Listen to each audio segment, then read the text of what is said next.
Bonjour à toutes et à tous en ce dimanche 11 février. Je suis toute contente de vous retrouver pour changer un petit peu des points lecture pour un petit tag. Ça fait assez longtemps que j'avais pas fait un tag et j'aime bien faire des tags de temps en temps.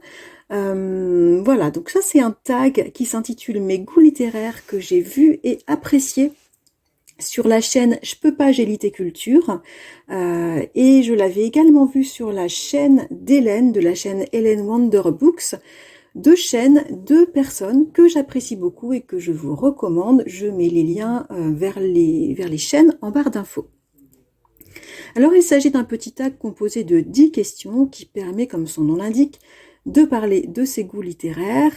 Et pour exposer un petit peu plus mes goûts littéraires, eh bien j'ai choisi de vous montrer en même temps les livres qui sont sur mon étagère dédiée aux livres qui attendent d'être lus. Donc ce sont les livres que vous voyez dans mes vidéos, là, les grosses piles à ma gauche. Voilà, donc sur cette étagère, c'est là que je range les livres qui sont en attente d'être lus. Voilà, et voilà, ici c'est donc cette pièce, c'est mon bureau et j'y mets mes livres en attente de lecture. Concernant mes livres qui sont déjà lus et que je compte garder, ils sont dans mon salon, dans d'autres bibliothèques. Voilà, mais bon, assez de blabla, c'est parti pour ce petit tag. Alors, question numéro 1 de ce petit tag. Es-tu plus SFFF ou plus littérature générale ? Alors cette question m'a permis d'apprendre plus précisément, ou plutôt de retenir ce que voulait dire SFFF, parce que je n'arrive jamais à retenir ce que signifie ce sigle. Donc SFFF signifie science-fiction, fantasy et fantastique. Je pense que vous l'avez compris si vous écoutez mes points lecture, je lis principalement de la littérature générale, beaucoup plus que de la SFFF. Alors par contre, de temps en temps, j'aime lire un bon SF, ou bien de la dystopie, j'aime beaucoup la dystopie, j'aime beaucoup par exemple Joe Walton. Dans un autre genre, j'aime beaucoup Neil Gaiman, je suis une grande fan de Stephen King en matière de fantastique, j'aime surtout au-delà de ses histoires chez Stephen King, sa plume et son humour et sa vision du monde. Voilà, j'aime aussi beaucoup les romans qui développent du réalisme magique, comme les romans de l'auteure française Marie Ndiaye, ou sinon j'aime beaucoup les auteurs japonais comme Murakami et Yoko Gawa, qui sont vraiment des champions dans le genre de romans qui comprennent beaucoup de réalisme magique. Alors par contre, la fantaisie, en revanche, j'ai énormément de mal parce que j'ai du mal à me forger une image des mondes décrits par l'auteur. Ce sont des mondes totalement inventés et ça c'est très personnel, mais moi j'ai besoin pour me construire une représentation mentale d'un monde, eh bien qu'il y ait du contact avec le monde réel, sinon je décroche complètement. J'ai déjà débuté plusieurs romans de fantasy, je me souviens plus du tout des titres, mais à chaque fois je les ai abandonnés parce que je n'arrivais pas à me concentrer à la fois sur l'élaboration du monde construit par l'auteur et sur le fait de suivre une histoire. Donc voilà, la fantasy, je n'y arrive pas du tout. Voilà pour cette question numéro 1. Question numéro 2, tu lis une lecture à la fois ou plusieurs lectures à la fois ? Alors une seule lecture à la fois. Si j'ai plusieurs lectures en cours, je me sens dépassée, débordée, et souvent ça se termine où je n'en finis aucune. En plus, changer de style de plume et d'univers, ça me demande à chaque fois un temps de réadaptation, donc c'est coûteux en temps, et finalement je n'avance pas du tout dans mes lectures j'avance pas vite du tout dans mes lectures lorsque j'en ai plusieurs en cours. Donc depuis plusieurs années maintenant, c'est une seule lecture à la fois. Question numéro 3. Young adulte ou adulte ? Adulte, je m'ennuie très vite en fait avec le young adulte. Question numéro 4. Roman graphique ou roman classique ? J'ai pas mal de difficultés à me concentrer si plusieurs de mes sens sont sollicités en même temps. Ça me perd et avec les romans graphiques, qui sont pourtant souvent très très intéressants, eh bien j'ai du mal à suivre à la fois le texte, parce qu'il y a souvent beaucoup de texte, et l'image.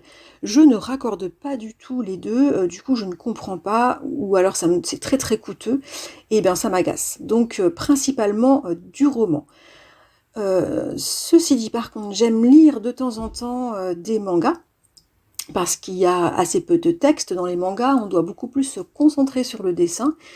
J'aime beaucoup certaines séries de mangas comme Une sacrée mamie, que j'adore, ou Au grand air. Et puis d'ailleurs, hier j'étais sur Paris et je me suis offert les 3 premiers tomes du manga La fille au temple au chat, un manga avec qui j'ai une histoire très particulière, puisque je l'avais lu dans un café au Japon il y a 6 ans. J'avais regardé les images en fait et l'histoire m'avait passionnée. Du coup, je m'étais promis de me les acheter lorsqu'ils paraîtraient en langue française. Ils sont sortis depuis un petit moment, mais j'ai enfin craqué. Comme je retourne au Japon dans 3 semaines, je suis contente d'avoir tenu ma petite promesse que je m'étais faite à moi-même et je vais les lire et voilà, ça va être chouette. Je me rends compte que j'ai complètement bifurqué. Voilà, tout ça pour dire que j'aime aussi beaucoup les mangas. Je reviens au tag. Alors, question numéro 5, nouveautés ou reliques. Alors les deux. J'adore lire les nouveautés de mes auteurs favoris. J'adore aussi découvrir des titres parus il y a longtemps, que j'adore dénicher dans des boutiques de livres d'occasion. D'ailleurs, comme vous pouvez le voir, ma pile à lire regorge de livres récents ou beaucoup moins récents en attente de lecture. Question numéro 6, papier, e-book ou audio. Alors papier exclusivement. J'ai eu une Kobo il y a 10 ans ou peut-être même 15 ans, je ne sais plus. C'était au tout début de l'arrivée des liseuses électroniques en France, donc ça date. Je ne supportais pas du tout en fait de ne pas pouvoir tenir un livre papier dans les mains. Je l'ai utilisé 2-3 mois. Je l'ai revendu assez vite. Pourtant, vraiment, c'est un outil très pratique, notamment en voyage, parce que les livres, c'est assez pesant. Voilà, donc du coup, je suis que livre papier, la Kobo, la liseuse électronique, j'ai pas pu. J'ai besoin du papier. J'ai essayé le livre audio, et alors pour la même raison qu'expliqué pour la question sur les romans graphiques, j'ai du mal à me concentrer à la fois sur une voix et en même temps sur une histoire, et j'ai besoin que ce soit ma propre voix, enfin je sais pas, voilà, j'ai besoin de lire moi-même l'histoire. J'ai du mal à lire et à comprendre ce qu'une autre voix me raconte, c'est très bizarre, mais bon, c'est comme ça.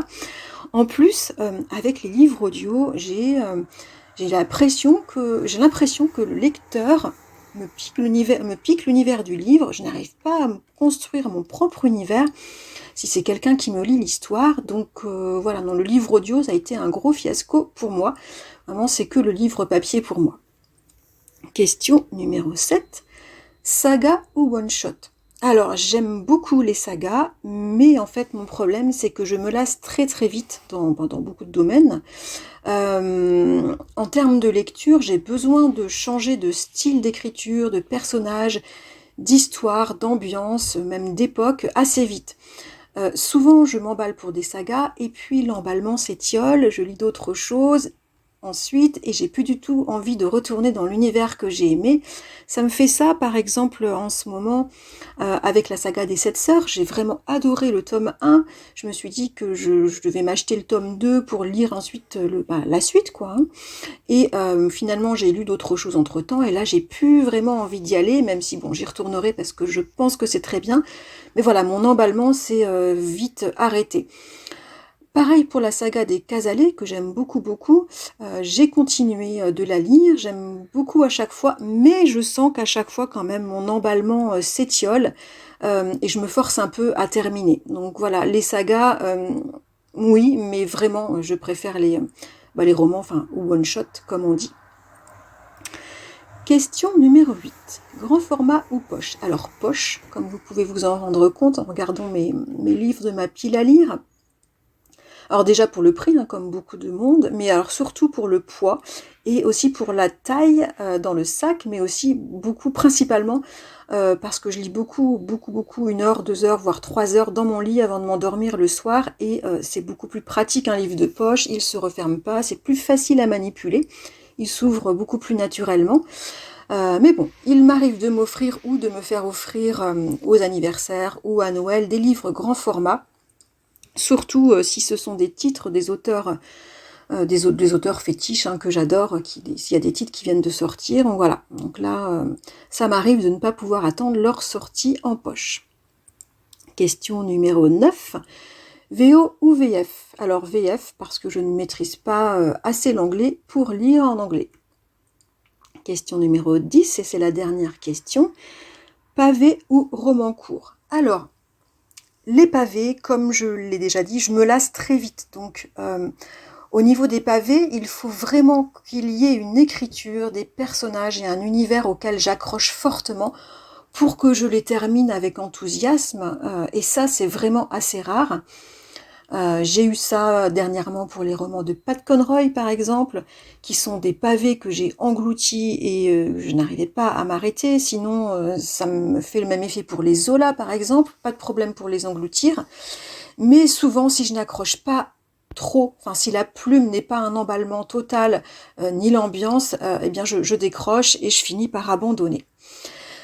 D'ailleurs, vous avez peut-être vu que j'ai quelques gros pavés dans ma pile à lire, qui traînent depuis longtemps, comme La Montagne Magique de Stefan Zweig, qui m'attend depuis un bon moment, depuis des mois et des mois. Il faudrait que je me lance, mais ça me fait un petit peu peur. Donc pour revenir à la question, pavé ou roman court, eh bien je préfère les romans pas trop longs. Le plus souvent, j'aime beaucoup les romans qui comprennent entre 300 et 500 pages. Voilà pour ce petit tag sur mes goûts littéraires. J'espère que ça vous a plu. Moi, ça m'a bien plu de le faire.